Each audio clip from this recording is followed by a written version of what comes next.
Сәлем Саяжан, менің саған бір қоятын сауалым бар еді. Егер сен осы сұраққа дұрыс жауап беретін болсаң, менің саған сыйлығым бар. Рахат, жарайсыз, қоя бер. Абайдың шын есімі кім? Ибрахим. Дұрыс, сондықтан саған сыйлығым. Айғаным, Абай Құнанбайұлы қай жылдары өмір сүрген?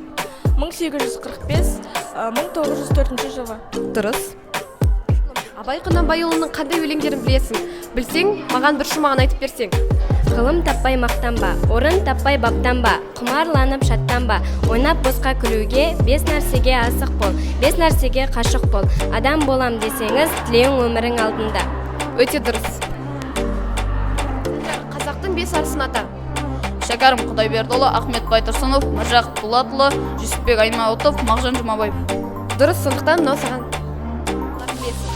Алашым, қазағым, сағындым, мен жастарға сенемін, және тағы да басқалары. Дұрыс, мынау саған. Міржақып Дулатұлының Оян қазақ атты шығармасы кімдерге арналған? Жалпы қазақ халқына, қазақтың жастарына арнап үндеу қақты. Дұрыс, мынау саған.